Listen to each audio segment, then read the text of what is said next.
Welcome back at 6:49 right now. Do you know what your high schooler is eating for lunch? You may or may not know. If you don't see them packing, there's a chance that they're just grabbing a pop and chips at school here. So we want to make sure that they're making the right choices and want to make sure that you can help them make those choices too. And Allison Reed, a dietitian for Spartan Stores, is here now to give us some samples and examples of what kind of lunches high school students should be eating here. And I have to say, this stuff looks delicious so far. Well, thank you. Yeah, so what's the idea here? I mean, high schoolers are going to eat a lot more food than elementary kids are, as we talked about last hour. True. What do we want to do to make sure that they're eating right, though?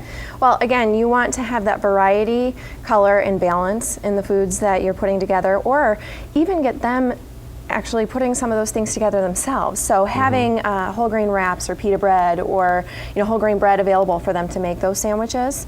Having the fruits and vegetables there so that they can grab them quick and go. Right. This is just an example here with the turkey wrap.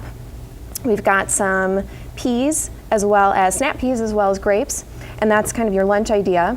And then we've got a couple of snacks for those high school athletes who are, after school, they're needing something to fuel their workout. Right. And so we've got an example of trail mix, and we're just using the whole grain cereal with dried fruit, no sugar added to that fruit, and mixed nuts. Not everybody thinks about that necessarily when you're getting the kid ready for school. They're either going to eat lunch, but you don't always think about the snack when they're going to need after school in order to be able to power through their workouts or their training, right? And that's when those vending machines kind of come into play, and maybe they aren't doing as well in their sport as they could be because they're not properly fueled. Yeah. Now this is a lot of prep work, though. I mean, making a wrap like that you don't just put that together in just a few seconds here.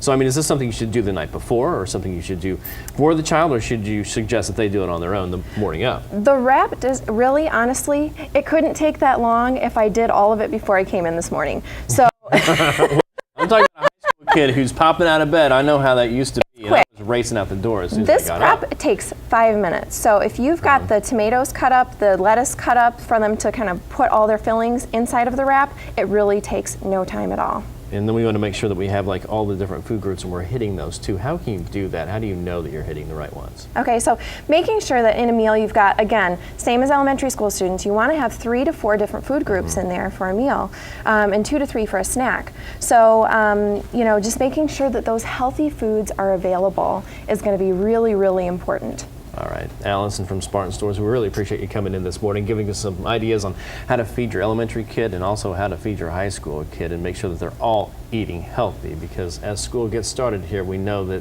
somebody might be wanting to take some shortcuts.